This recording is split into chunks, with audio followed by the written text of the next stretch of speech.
You ready? Yep. Okay. All right, we're recording now. Yep. Hi, everyone. This presentation is Evolving Perspectives on Support, Student and Staff Transition Experiences. My name is Jess Miles, and I'm here with my good friend Noah Brody to share what we have learned from working together over the past 2.5 years. If you have any questions or comments on this material or experiences, please attend our 30-minute discussion session during the summit. We are scheduled for 5 p.m. Eastern Time on Wednesday, October 28th. Hello, I'm Noah Brody. I was diagnosed with autism in 2007. I have been in CSP for 3 years, and I am a junior at Eastern Michigan University. I have talked at similar events in the past, and I hope my advice can be helpful to you. Hi there, I'm Jess. I graduated from EMU in 2016, and I currently work as an academic support coach in the College Supports Program. I'm also a graduate student studying occupational therapy at the University of Findlay. My background in OT has definitely shaped my approach to student support and collaboration. I'm also neurodivergent, so a lot of what we plan to share today is more of a collaborative interpretation of our experiences. You'll notice Noah and I use the word autistic throughout this talk. Though understated in many neurotypical spheres, a large shift has occurred in how we not only acknowledge but also accept and celebrate autistic experiences. Adult self advocates endorse the use of identity first language to reduce stigma and to more realistically describe how they engage in everyday life. Neurodiversity means our neurological differences bring a wealth of perspective to our daily lives. We acknowledge the unique strengths of neurodivergent people rather than promoting assimilation with neurotypical standards. The work we're sharing today reflects a strengths based approach to autism support that rejects strategies rooted in compliance, conformity, or behaviorism. We believe that masking or acting less autistic is harmful and unrealistic. Please continue this conversation in your respective spheres. Autistic people deserve unwavering advocacy and the opportunity to embrace their own experiences as authentically autistic. Here are some sources if you are new to identity first language or the neurodiversity movement. Of course, the best source of information is going to be autistic advocates in your own communities. For context, we're going to start with a brief overview of the Eastern Michigan University College Supports Program, aka CSP. It functions similarly to many other college autism supports. Our primary goals are collaboration, self-determination, advocacy, and evidence-based practice. I added the mission statement here so you can refer back to it if you need to. So for the basics of CSP, the student supports are provided on a daily, weekly, and monthly basis. Peer mentors attend classes with the students to assist in note-taking, organization, group projects, and more. Daily study table sessions provide drop-in executive functioning support like breaking down assignments or staying accountable to tasks, whatever is important for the student. Each week, students have dorm checks with their coach. They also have coach meetings where students address their short and long-term goals. This is where much of the big picture support happens, like advising, social exploration, and more based on the student's priorities. Each month, coaches synthesize this information and send monthly parent reports with ongoing consultation as needed. Now, Noah is going to share his experiences as an autistic student. Keep in mind, this is just my experience, and everyone is going to be different and unique. My autism is something that has highs and lows, and I've taken a long time to get to know these about myself and what I need to be successful. I personally feel that I live a relatively normal life with unusual main interests. My absolute biggest main interest in the world is ceiling fans, and I am extremely passionate about it. Here are my strengths. Because I am very dedicated to my goals, I am structured with how I spend my time. I decide each week about what my homework plan is, when to go to synagogue, and how I want to structure my free time. I pride myself on being very respectful to peers, professors, and so on. Even when I don't like what someone has to say or if we just don't get along, I am always polite. My mental health is better when I am working towards a goal, when I have a solid sensory routine. For example, during the pandemic, I worked full-time stalking at Maya during third shift, and it really helped me stay sane during the disappointments of the summer. Before that, I wrote a novel that is over 1,000 pages long and the main characters have autism. One of the things I need to be successful because of my autism is a strong sensory routine. The main part of my routine is going on long night walks. Ceiling fans are very calming for me. I listen to music and walk for at least 2 miles most nights. During the day, I take breaks pretty frequently to walk or get a drink of water. The extra break helps me process whatever is going on and I can gather my thoughts. I just needed to let the energy out or I will not be able to focus. If I don't handle my sensory issues or if something makes them worse, it is hard for me to sleep at night, which also makes my mental health worse. The main barriers I face are really mostly things other people think are important or a problem. I sometimes wear my shoes on the wrong feet. This doesn't really matter to me because I do not judge people for how they look. It's annoying that I am supposed to care about how they will make assumptions about me because of my autism. Before college, I saw anything I had to do because of my autism as a sacrifice. These are all things that, in hindsight, were probably necessary, but were very frustrating for me because these are all autism sacrifices, since non autistic people needed to spend their time on them.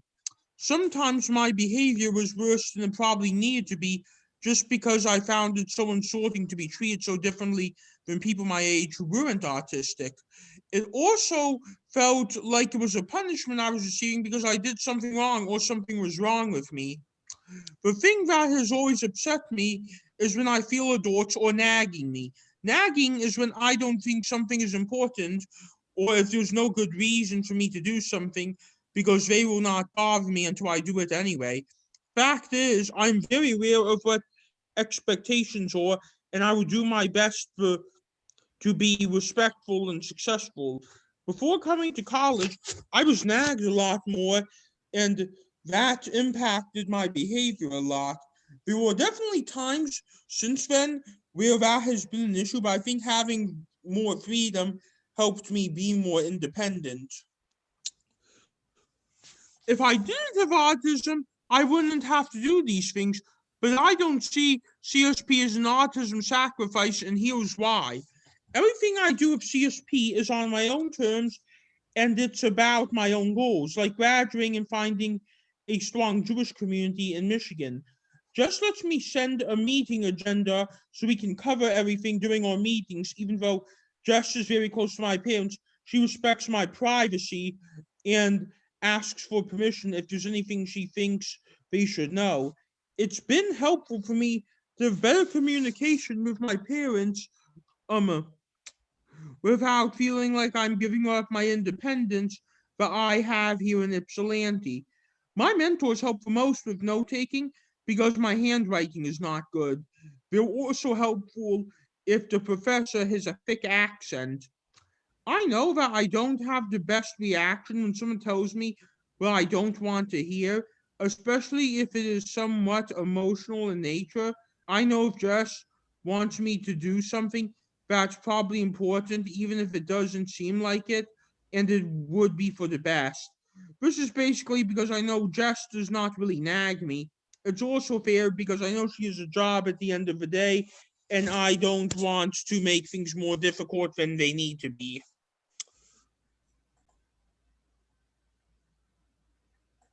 I've learned a lot from Noah, especially because he came to college with some very strong feelings about autism supports. Before any supports would be effective, we needed to start with building trust. The first focus, like Noah mentioned about nagging, is on the why. Staff need to connect the big picture goals to the daily tasks that might seem irrelevant. Staff also need to confront our own biases and expectations. If we can't say the why of the why, it's probably not a meaningful goal. For incoming students and freshmen, adulthood is a new paradigm. It's hard to switch gears and see the student as the active decision maker. Staff have a lot of power in setting this expectation and helping autistic students acclimate to this new role. Model student centeredness to parents, faculty, and peers. Make sure you're maintaining adult level expectations of the student and communicating with them in an accessible way as two adults. Consent and disclosure are extremely important, regardless of authorization paperwork or conversations from last week. Privacy is subjective, and more open dialogue will reinforce the mutual respect and trust that you have with your student. Finally, honor the autism. This is absolutely key, but pointless if you don't build on a foundation of trust. First and foremost, behavior is communication. Look for patterns and ask the student what nonverbal signs you should know. Communication also needs to be tailored to the student. It's not one size fits all. Some students prefer emails. Noah likes phone calls and face to face meetings. I am personally a big fan of using bullet points, diagrams, and graphic organizers whenever possible versus presenting walls of text. We also need to understand processing needs. Everyone is different. This could mean the amount of time, the format or sequencing of the information, mode of delivery, quantity of information. It just depends. We also need to be consistent. Use agendas, set clear expectations and boundaries. This is going to build trust and strong collaborative routines. Staff should also allow for choice in accessible ways.